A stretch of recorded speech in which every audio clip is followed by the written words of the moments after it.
En el nombre del Padre, y del Hijo, y del Espíritu Santo. Amén. ¿Qué tal, queridos hermanos? Voy a tratar de no ser muy largo en esta explicación, de no ser larguero, como decimos en Argentina. Voy a explicar brevemente, para aquel que no lo sabe, quiénes son los sacerdotes y obispos de la Fraternidad San Pío X. Monseñor Marcel Lefebvre fue un obispo, me parece que era suizo, o suizo o francés, ahora ya no me viene, me parece que era francés, que fue inclusive hasta misionero en el África, fue como 30 años misionero en el África. Resulta que Monseñor Marcel Lefebvre lo que hizo fue querer preservar la tradición de la Iglesia. No tengo mucho tiempo de explicar por qué, no, algún día capaz que lo explico, pero resulta que él quería preservar la misa tradicional, la así llamada Misa de San Pío V, Misa Tridentina. Entonces él fundó la así llamada Fraternidad Sacerdotal San Pío X, que esta Fraternidad Sacerdotal San Pío X es una especie de sociedad de vida apostólica. Ojo que esto lo estoy diciendo con dudas, porque no me queda claro si es una sociedad de vida apostólica. Yo creo que eso es lo que es, me parece, porque estoy 100% seguro que los sacerdotes no tienen votos de castidad, pobreza y obediencia, tienen promesas de castidad y promesa de obediencia al obispo, y sin embargo no tienen votos propiamente. Sé que tienen hermanos religiosos, que tienen hermanas religiosas. Bueno, digamos que esto es más o menos el estatuto de la Fraternidad San Pío X, la Fraternidad Sacerdotal San Pío X. Ahora, el tema en su momento yo lo había estudiado a fondo, ahora estoy hablando un poco de memoria, pero voy a decir lo que la Fraternidad San Pío X no es. Si ustedes preguntan, bueno, a ver, ¿son herejes? No, la respuesta es negativa. No son herejes porque no niegan ningún dogma. El hereje es aquel que niega uno o más dogmas. Entonces, ellos no niegan ningún dogma. ¿Son apóstatas? No, porque el apóstata niega la fe en su integridad. Eso tampoco lo son. ¿Son cismáticos?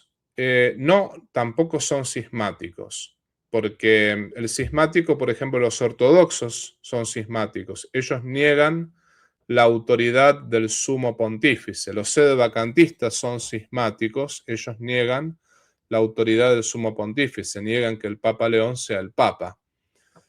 Ahora bien, no son herejes porque no niegan ningún dogma, no son apóstatas porque no niegan la fe, no son cismáticos porque no niegan la autoridad del Santo Padre. No la niegan, no niegan que el Papa sea el Papa, ni niegan que el Papa pueda realizar definiciones dogmáticas, no niegan nada de eso. ¿Qué es lo que son? Son católicos en vías de comunión, como decía el Papa Francisco, y al mismo tiempo podemos decir que son católicos con problemas disciplinares. ¿Qué significa problemas disciplinares? Bueno, en el caso de ellos el problema es la obediencia. Todo sacerdote, todo obispo debe obediencia al Papa y debe obediencia a la Santa Madre Iglesia. Y el caso del arzobispo Lefebvre, lo que sucedió fue que en 1988 él ordenó 4 obispos. Los 4 obispos son los siguientes. Él ordenó a Bernard Felé, suizo, Alfonso de Galarreta, argentino-español, Bernard Tissier de Mellerais, francés, y Richard Williamson, inglés, que después fue expulsado porque cayó en el sedevacantismo. Bueno, ¿qué fue lo que sucedió? Sucedió que realmente ordenó 4 obispos sin permiso del Papa. Lo que dice el derecho canónico es que quien ordena o quien consagra obispos sin permiso de la sede apostólica, sin permiso del Papa, queda excomulgado ipso facto. Y resulta que el Papa Juan Pablo II además hizo pública la excomunión de tanto Lefebvre como los 4 obispos consagrados.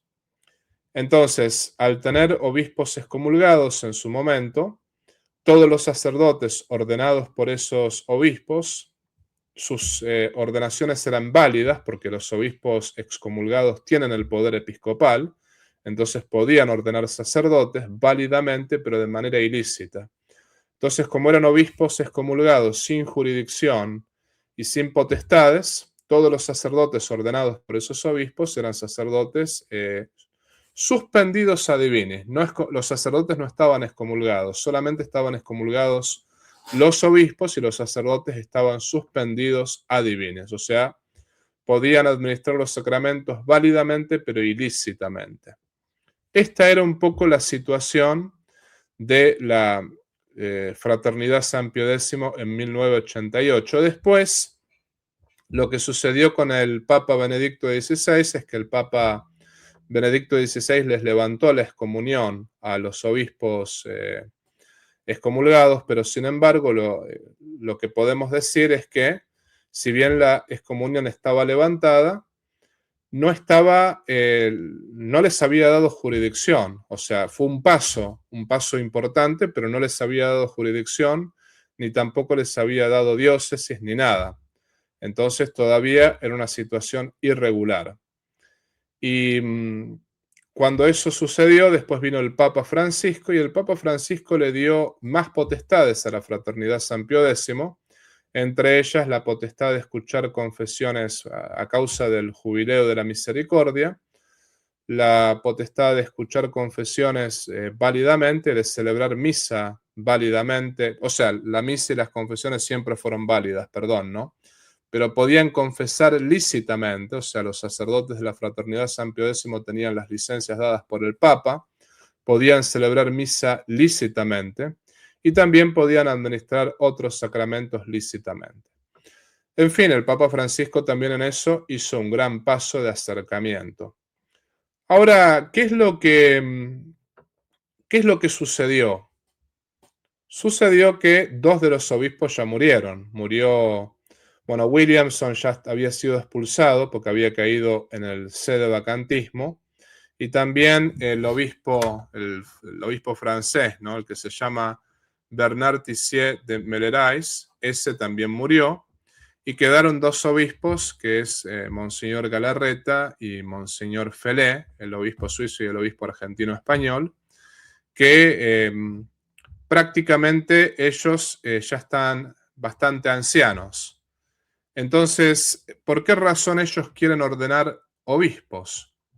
Porque si se mueren los 2 obispos que les quedan, según ellos, en una etapa de modernismo que la Iglesia está viviendo, no habría obispos que ordene los sacerdotes de su fraternidad, y su fraternidad iría al exterminio, porque sin obispos no podrían ordenar sacerdotes. Algo que ha sucedido últimamente es que la Fraternidad San Pío X pidió el permiso para poder ordenar a los obispos que quieren ordenar. Y en Roma no les contestaron, el Papa León no les contestó. Entonces pusieron fecha el 1 de julio. ¿Qué es lo que sucede? Que el Papa Benedicto XVI les levantó la excomunión, y si ellos vuelven a ordenar sin permiso del Papa León, vuelven a caer en la excomunión. Algunos dicen que Lefebvre se basó en el artículo de necesidad, porque, por ejemplo, hay un artículo de necesidad en el derecho canónico que dice que cuando no hay tiempo de pedirle permiso al Papa, porque hay una situación que es grave y es sobre todo por el bien de la Iglesia y por la salvación de las almas, en ese caso un obispo podría ordenar obispos sin permiso del Papa, pero tiene que haber una una situación de grave necesidad. Entonces, como que Lefebvre habría acudido a ese artículo del derecho canónico, que es el artículo de grave necesidad. Eso quiere decir que Lefebvre habría dicho, bueno, si no ordeno obispos, en la situación de modernismo que existe en la Iglesia Católica, ningún obispo querría ordenar los sacerdotes de mi fraternidad y la misa de San Pío V, la misa tridentina, no tendría continuidad, porque según ellos es la misa de siempre, entonces esa misa no tendría continuidad, no se mantendría la tradición, entonces por lo tanto yo veo la necesidad, ordeno sin permiso del Papa. Actualmente ese es el argumento que ellos sostienen. Y una de las cosas que he escuchado es que también los obispos chinos de la Iglesia Patriótica hacen lo mismo, ordenan obispos sin permiso del Papa. Bueno, vamos un poco a analizar esta situación así brevemente. No podemos comparar la situación de la Fraternidad San Pío X con la situación de los obispos chinos. O sea, ese argumento me parece que es una falacia de falsa equivalencia. ¿Por qué razón? Porque la Iglesia Patriótica en China fue fundada por el Partido Comunista Chino. Y resulta que el Partido Comunista Chino de facto ordenaba obispos, más bien dicho, no los políticos, sino que justamente obispos que ya eran cismáticos ordenaban otros obispos y ya había una división real con la Iglesia Católica. Es decir, hay que calcular que mientras Lefebvre era un obispo católico que nació de las entrañas de la Iglesia Patriótica China fue fundada prácticamente por el Partido Comunista Chino. Los chinos son muy inteligentes, se dieron cuenta que no podían eliminar la iglesia de un plumazo, entonces buscaron dividirla y buscaron hacer una iglesia patriótica. Entonces después el Papa Francisco dio un permiso general ahí a los obispos chinos de la Iglesia Patriótica para que ordenasen obispos. Pero no podemos comparar la situación de Marcel Lefebvre con la situación de los obispos chinos. No es lo mismo, no es la misma situación. Una cosa fue fundada por el Partido Comunista Chino, en cambio la Fraternidad Sacerdotal San Pío X fue fundada por el obispo Marcel Lefebvre. Entonces, no es la misma situación, no podemos caer en la falacia de falsa equivalencia. Ahora, la pregunta es, ¿hay el artículo de necesidad en el cual se basa la Fraternidad San Pío X, ¿realmente existe esa necesidad o no? Algunos dicen que a Lefebvre le faltó visión sobrenatural, porque Lefebvre tendría que haber obedecido al Papa y tendría que no tendría que haber ordenado, tendría que haberse mantenido en plena comunión, y directamente lo que le pasó con Lefebvre es que le faltó visión sobrenatural. Entonces, por esa razón, consagró a los obispos. Otros dicen que Lefebvre tenía razón, que en realidad existía la necesidad porque con el modernismo reinante directamente su fraternidad hubiese desaparecido y hubiese desaparecido también la misa tradicional, etcétera, etcétera. Yo lo que creo, y esto lo voy a decir con todas las letras, lo que creo es lo siguiente, y no me importa que me salten a la yugular, porque ya a mí me atacan de ambas partes. Me atacan por una parte los ultra tradicionalistas, que no me gusta llamarlo ultra tradicionalistas, sino los pseudo tradicionalistas, y me atacan por otra parte los progresistas. O sea, yo soy tradicionalista para los progresistas y progresista para los pseudo tradicionalistas, ¿no? Bueno, les aclaro, ya a esta altura no me importa. No me importa lo que digan los neocones, no me importa lo que digan tampoco los pseudo tradicionalistas, ¿no? Yo rezo por ellos y rezo para que seamos uno, como Cristo lo pidió. Acá no busco justamente contentar a los hombres con esto, ¿no? Lo que yo pienso es lo siguiente: no hubo ningún santo que realmente desobedeció al Papa. Obviamente hay razones para poder desobedecer. Hay razones para poder desobedecerle al Papa. Por ejemplo, Si el Papa me mandase fornicar, bueno, en ese caso no le vamos a obedecer porque hay que obedecer a Dios antes que a los hombres. Si el Papa nos mandase pecar, o si algún obispo nos mandase pecar. Una vez me acuerdo, uno de mis obispos me dijo, te tienes que comprometer a absolver a todos. Tienes que absolver a los divorciados y vueltos a casar, tienes que absolver a los que están en unión libre. Yo le dije, Monseñor, discúlpeme, no puedo hacer eso. No porque yo no le quiera obedecer, sino porque el magisterio de la Iglesia manda lo contrario. El magisterio de la Iglesia manda no absolver a los que están en unión libre, porque justamente no porque Dios no los quiera perdonar, sino que ellos no quieren ser absueltos al estar viviendo en unión libre. No puedo absolver ni a ellos, ni a los que están divorciados y vueltos a casar. No lo puedo hacer, porque ellos no quieren recibir la absolución.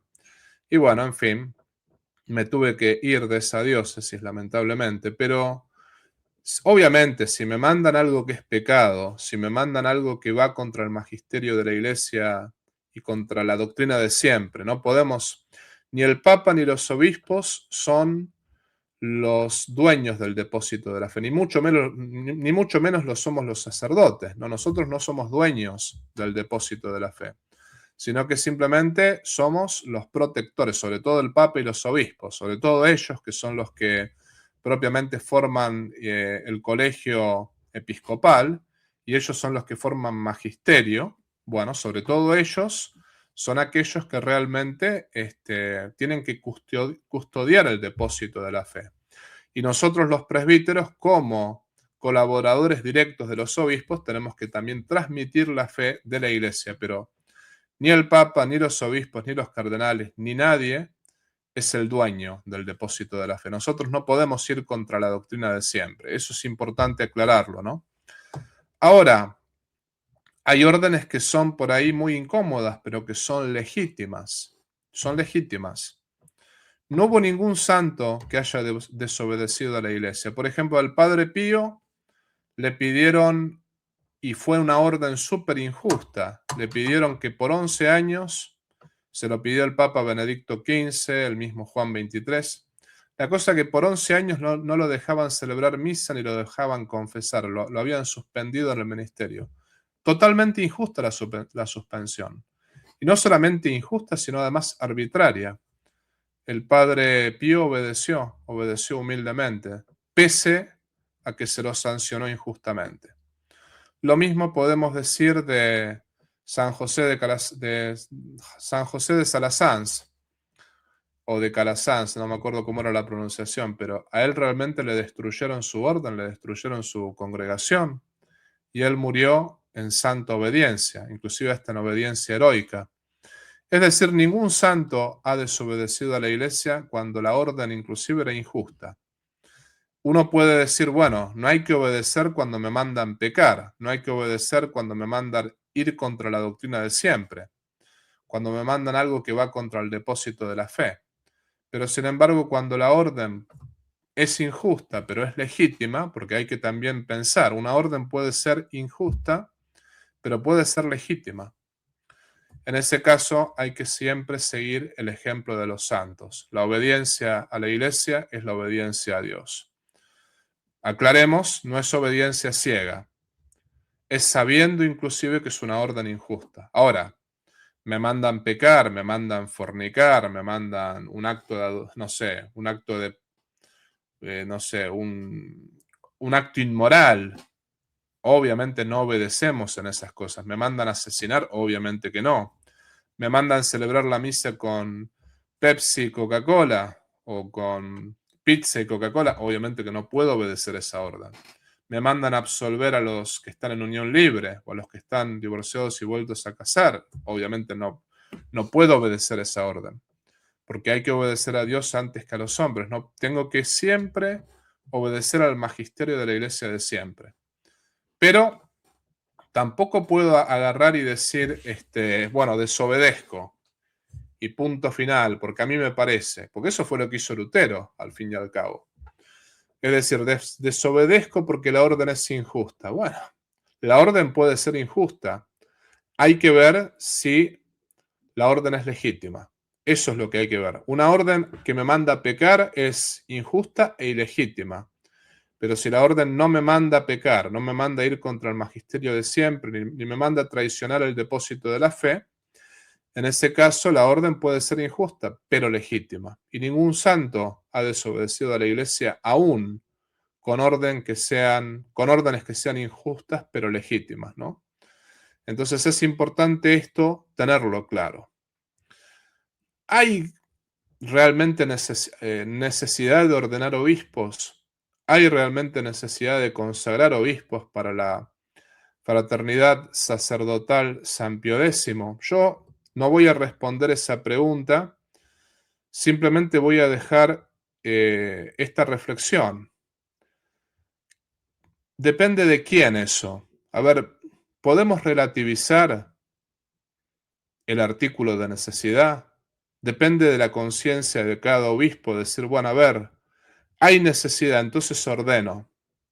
Eso es peligroso porque realmente, imaginémonos que a un obispo le pinta que hay necesidad de consagrar obispos y consagra sin permiso del Papa, y a otro le pinta que también hay necesidad de consagrar obispos, y a otro, sería un caos absoluto. Hay que tener mucho cuidado con decir, bueno, en fin, es un estado de necesidad porque Lefebvre tenía su conciencia y también los obispos de la fraternidad tienen su conciencia. Mucho cuidado con eso, porque caemos en un relativismo absoluto y al mismo tiempo de caer en un relativismo absoluto, cada obispo podría decir, bueno, mi conciencia me dice que aquí hay necesidad o allá también hay necesidad. Yo no niego que hay una situación de modernismo brutal. El caso de los abusos sexuales en la iglesia es muestra de ese modernismo, que muchas veces las misas son un circo, que realmente hay sacerdotes que realmente son el showman de la misa y le faltan el respeto a Jesucristo porque lo que menos hacen es celebrar el santo sacrificio de la misa dignamente. A ver, gente, para que lo sepan, yo sufrí en carne propia el modernismo y podría contar miles de historias como la que acabo de contar, que un obispo me intentó obligar a absolver a todos, lo cual no se puede absolver a todos, ¿no? Yo sufrí en carne propia el modernismo. Yo sé que hay sacerdotes que realmente son homosexuales, hay sacerdotes que son pederastas. Yo tengo bien claro que hay sacerdotes también y hasta obispos y hasta cardenales que son inmorales. Cristo lo dijo, está el trigo y está la cizaña. Entre el colegio apostólico estaba Judas. La doctrina es santa, pero no todos la siguen. Es bien claro que hay un ataque brutal a la misa tradicional. Es bien claro que hay un ataque brutal a todo aquello que sea tradición.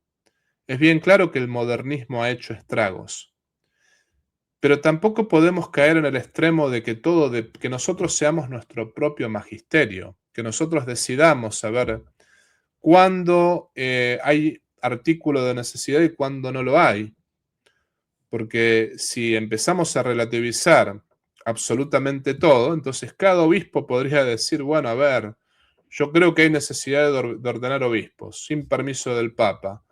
Y entonces la necesidad que yo veo es que realmente en esta zona todos los obispos son progres. Entonces voy a empezar a ordenar obispos voy a empezar a ordenar a sacerdotes que realmente sean conservadores y los voy a empezar a ordenar aquí, los voy a empezar a ordenar allá. A ver, momentito.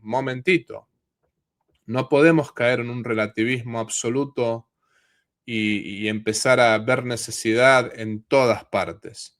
Que hay necesidad de buenos sacerdotes, que hay necesidad de buenos obispos, que hay necesidad de buenas órdenes religiosas, las hay. Pero nosotros en la iglesia tenemos que recordar cuál fue el ejemplo que Cristo nos dio. El ejemplo que Cristo nos dio es el ejemplo de la obediencia. Justamente Él murió en la cruz por obediencia. Él resucitó por obediencia. Obediencia al Padre. No obediencia en el pecado. No obediencia en cosas que van contra la doctrina del siempre. Pero sí la obediencia cuando es legítima. Por otra parte, me parece ya me alargué más de lo que me pensaba alargar. Pero por otra parte, quiero decir una cosa, yo no considero a la fraternidad San Pío X, no considero que son nuestros enemigos. Hay sacerdotes que piensan que lo son, yo no considero que sean nuestros enemigos, absolutamente no. Yo espero que el Papa León les dé permiso para ordenar a los obispos, porque, y ese es mi deseo, que ellos no caigan en excomunión de vuelta, que, o sea, no los sacerdotes, sino que los obispos no vuelvan a caer en la excomunión de vuelta, porque, ¿saben qué? Dentro de la fraternidad San Pío X hay distintos grupos también. Una cosa son los miembros de la fraternidad San Pío X de acá, de los Estados Unidos, y otra cosa son los miembros de la fraternidad San Pío X de otras partes. A mí, lamentablemente, cuando he visitado a algunos miembros de la fraternidad San Pío X en otros países, ni bien me vieron muchas veces, pero usted es un cismático, usted es un hereje, usted esto, usted lo otro. Me trataron muy mal. No todos los miembros de esos lugares son así, pero me trataron bastante mal. Me acuerdo que fue una muy mala experiencia, sobre todo en países hispanos. Ahora, acá en los Estados Unidos, todas las veces que traté con los miembros de la fraternidad San Pío X me han tratado muy bien y me he sentido en casa con ellos. O sea, realmente me han hecho sentir en casa. Han sido muy buenos conmigo. Entonces, bueno, yo reconozco las bondades que hay en la fraternidad San Pío X y reconozco que no todos los miembros son como las experiencias que yo tuve. Reconozco que hay miembros muy buenos. Yo particularmente conozco al padre Luis María Canale, que es muy buen sacerdote, es un santo sacerdote, y yo siempre digo, si todos los sacerdotes fuesen como él, yo la verdad que me sacaría el sombrero. El padre Luis María Canale es un muy buen sacerdote. Pero yo espero que realmente el Vaticano les dé permiso para poder consagrar a los obispos, que se llegue a una solución pacífica. Porque los sacerdotes de la fraternidad San Pío X, muchos de ellos buscan la santidad, muchos de ellos buscan a Jesucristo, y yo creo que tienen muchísimas vocaciones, por otra parte. Tienen el seminario que tienen acá en Estados Unidos, tienen más de 200 seminaristas, o sea, es tremenda la gente joven que atraen. Y atraen gente joven por lo bueno, por Santo Tomás de Aquino, porque ellos estudian a Santo Tomás de Aquino, por también la adoración al Santísimo, por no solamente la adoración al Santísimo, sino la devoción a la Virgen. Es decir, yo creo que realmente ellos tienen muchas bondades y me encantaría, y esto es lo que yo más deseo, me encantaría que algún día estén en plena comunión con la Iglesia. Ellos son católicos, no son ni cismáticos, no son ni herejes, no son tampoco ni apóstatas, son católicos con problemas disciplinares, pero católicos al fin. Yo ojalá, y por esto rezo para que realmente ellos estén en plena comunión con la Iglesia. Y al mismo tiempo digo que no son nuestros enemigos por este motivo, porque el enemigo más fuerte que la Iglesia tiene hoy en día es el modernismo. Son peores los modernistas que los mismos protestantes. Entre los protestantes también hay gente buena. Yo siempre digo, ¿no? La Iglesia Católica es la única verdadera, el protestantismo es un error, pero bueno, una cosa es el protestante que está en el error y que tiene buena voluntad y otra cosa es el sectario. Pero lo que voy es, hablemos de los sectarios, no de los protestantes de a pie de buena voluntad. El modernista es peor que el sectario, el católico modernista es peor que el sectario, porque el sectario uno sabe perfectamente quién es, uno sabe que el sectario es un vaso lleno de veneno. En cambio, el modernista es un jugo de frutas con gotitas de veneno. Eso es lo que es el modernista.